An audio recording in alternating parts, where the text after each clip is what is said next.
BPL নিয়ে আসলে হচ্ছেটা কি? বাংলাদেশ ক্রিকেট বোর্ড কিভাবে এই আসরটি আয়োজন করবে? সময় যত যাচ্ছে তত করেই কিন্তু এই প্রশ্নটা আরো ক্রমশ বড় হয়ে উঠছে। খেয়াল করে দেখুন, আজকে অক্টোবরের 5 তারিখ, অক্টোবরের 14 তারিখে বিপিএল এর প্লেয়ার্স ড্রাফট অনুষ্ঠিত হওয়ার কথা। কত সময় বাকি রয়েছে? মাত্র সপ্তাহখানেকের একটু বেশি। অথচ এখন পর্যন্ত বাংলাদেশ ক্রিকেট বোর্ড ঠিক করে দিতে পারেনি যে বিপিএল এর ফ্র্যাঞ্চাইজিগুলোর ক্ষেত্রে প্লেয়ার্স রিটেনশন পলিসিটা কি হবে, ডিরেক্ট সাইনিং পলিসিটা কি হবে, কতটা করে কোন দল করতে পারবে, নতুন দল এবং পুরনো দলের হিসাবটা কি আলাদা হবে নাকি, এইখানটাতে হচ্ছে কি সবগুলো ফ্র্যাঞ্চাইজি কি তাদের ফ্র্যাঞ্চাইজি ফি দিয়েছে কিনা সেটাও এখনো ঠিক হয়নি, সেটাও এখনো দেয়া হয়নি আর কি। প্লেয়াররা কে কোন ক্যাটাগরিতে থাকবে সেটাও ঠিক হয়নি। এমনকি বাংলাদেশ ক্রিকেট বোর্ডের যেই ডিপার্টমেন্টটা বিপিএল চালায় সেই বিপিএল গভর্নিং কাউন্সিলটা পর্যন্ত এখন পর্যন্ত পুনর্বিন্যাস করা হয়নি পরিবর্তিত পরিস্থিতিতে। তাহলে আমাকে বলেন তো দেখি বিপিএলটা ভালোভাবে কিভাবে আয়োজিত হবে? আজকে বিপিএল এর 7টা ফ্র্যাঞ্চাইজি নিয়ে বাংলাদেশ ক্রিকেট বোর্ডের একটা মিটিং ছিল, একটা সভা ছিল। সেই সভা থেকেও তো কোনো রেজাল্ট বের হয়ে আসেনি, কোনো রেজাল্ট কিন্তু পাওয়া যায়নি। দেখুন, সংকটের জায়গা কিন্তু অনেকগুলো রয়েছে। এইখানটাতে ফ্র্যাঞ্চাইজিগুলোর ক্ষেত্রে যেটা হয়েছে যে 4টা ফ্র্যাঞ্চাইজি গতবারেরই রয়েছে, এইবার আরো নতুন 3টা ফ্র্যাঞ্চাইজি এসেছে। নতুন 3টা ফ্র্যাঞ্চাইজি বলতে ঢাকা ফ্র্যাঞ্চাইজির মালিকানা বদলেছে, চিটাগাং ফ্র্যাঞ্চাইজির মালিকানা বদলেছে, এবং কুমিল্লা ফ্র্যাঞ্চাইজি একেবারে নাই হয়ে গিয়েছে, তাদের জায়গায় রাজশাহী ফ্র্যাঞ্চাইজিটা যোগ হয়েছে। সো এটা 4টা পুরনো ফ্র্যাঞ্চাইজি মালিকানাধীন আমরা বলতে পারি এবং 3টা নতুন মালিকানাধীন। এখন বাংলাদেশ ক্রিকেট বোর্ডের যেটা চাওয়া, আমরা দেখলাম ফ্র্যাঞ্চাইজির যারা কর্মকর্তা রয়েছেন তারা বেরিয়ে এসে এটা মিডিয়ার সঙ্গে কথা বলছেন, সেখানে তারা বলছিলেন যে পুরনো যেসব 4টা ফ্র্যাঞ্চাইজি রয়েছে তারা একটা করে ডিরেক্ট সাইনিং করাতে পারবে, আর হচ্ছে গিয়ে 2টো করে প্লেয়ার তারা রিটেইন করতে পারবে, অর্থাৎ 3জন প্লেয়ার তারা এইভাবে তারা নিতে পারবে। আর যারা নতুন যে 3টা ফ্র্যাঞ্চাইজি তাদের ক্ষেত্রে 3টা ডিরেক্ট সাইনিং থাকতে হবে, এরকম একটা আলোচনার জায়গাটা রয়েছে। এটা কি আসলে ইকুয়াল গ্রাউন্ড হচ্ছে সবগুলো দলের জন্য?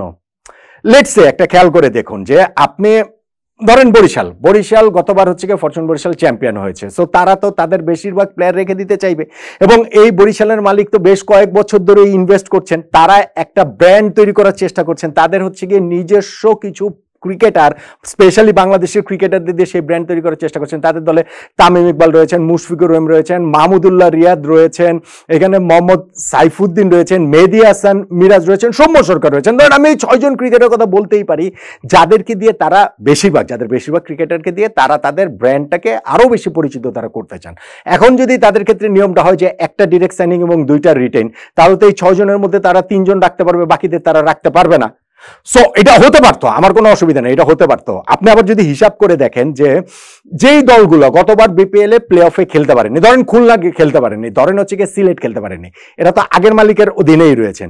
সো তারা তো এখন চাইবেন যে তাদের দলটা যেন নতুন করে যেন তারা কিছুটা তৈরি করতে পারেন। যদি নিয়মটা ওই রকমই থাকে, সব দলের জন্য ইকুয়াল হলে তো তাদের কিছু করার নেই, যে ঠিক আছে আমাদের আগের কোর গ্রুপে রেখে আমাদেরকে হয়তো বা এগুতে হবে, সেইভাবে তারা এগোতে পারবে।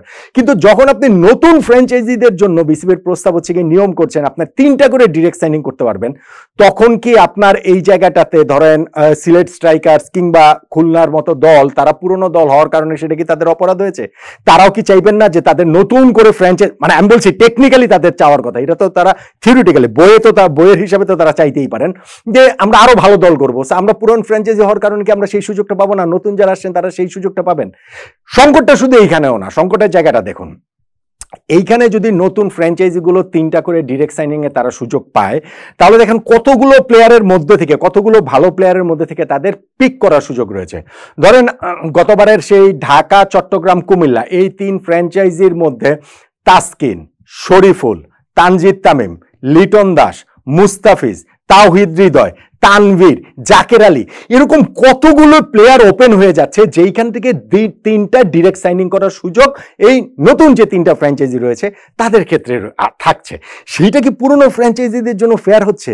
সেটা তো ফেয়ার হচ্ছে বলে আমার কাছে মনে হয় না। সো এটা হচ্ছে কি সবগুলো ফ্র্যাঞ্চাইজির জন্য আপনার একটা ইকুয়াল গ্রাউন্ডে, একটা ফেয়ার গ্রাউন্ডে এক ধরনের একটা নিয়ম তো থাকতেই হবে।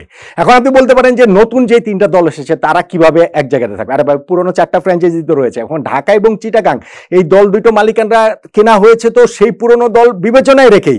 এখন যদি তারা বলেন যে না এই দলের আমরা কাউকে চাই না বা আমরা পুরো নতুন করে সাজাবো, এটা তো কোনো কথা হলো না। হ্যাঁ, কুমিল্লা এখন পুরোপুরি নেই, এখন কুমিল্লাটা তো পুরোপুরি রিপ্লেস করেছে রাজশাহী তো সেটা অসুবিধা হওয়ার কথা না, যেহেতু কুমিল্লা এই দলটার কোর গ্রুপটাই বেশ কয়েকবার চ্যাম্পিয়ন হয়েছে, গতবারও তারা ফাইনালে খেলেছে।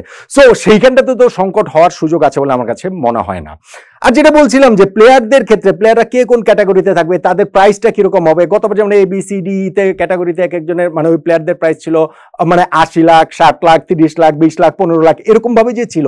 এইবারের সেই সংখ্যাটা কি হবে, প্লেয়াররা কে কোন ক্যাটাগরিতে থাকবেন। আমাদের এটা তো সিলেকশন প্যানেল মূলত করে, ন্যাশনাল সিলেকশন প্যানেল, তাদের তো সেই জায়গায় কোনো হেলদোল দেখছি না এখন পর্যন্ত, তো কোনো কিছু এই জায়গাটাতে পাওয়া যাচ্ছে না। আর তাদের হেলদোলের কথা কি বলবো, বিপিএল গভর্নিং কাউন্সিলের তো হেলদোল নাই। বিপিএল গভর্নিং কাউন্সিলের চেয়ারম্যান ছিলেন শেখ সোহেল এবং মেম্বার সেক্রেটারি ছিলেন হচ্ছে গিয়ে ইসমাইল হায়দার মল্লিক। এই দুইজনই বিভিন্ন কারণে এখন বিসিবিতে নেই এবং বিসিবিতে তাদের ফেরার আর কোনো চান্সও নেই, তাদের ডিরেক্টরশিপও চলে যাবে, তাদের জায়গায় নতুন মুখ আসবে। আচ্ছা ঠিক আছে, সেইটার জন্য নয় আপনারা সময় পেলেন, কিন্তু এই যে বিপিএলটা শুরু হয়ে যাচ্ছে এইখানে কি আপনারা কাউকে দায়িত্ব দিবেন না? বিসিবির কথা আমি বলছি, এই বিপিএল গভর্নিং কাউন্সিলের কাউকে চেয়ারম্যান, কাউকে মেম্বার সেক্রেটারি করে এই কাজ চালাবেন না? সো আমার কাছে সেই জন্য মনে হচ্ছে যে বিপিএলটা এবার কিভাবে অনুষ্ঠিত হয় সেটা নিয়ে একটা বড় সংশয়ের জায়গা থেকেই যাচ্ছে বলে আমার আশঙ্কা।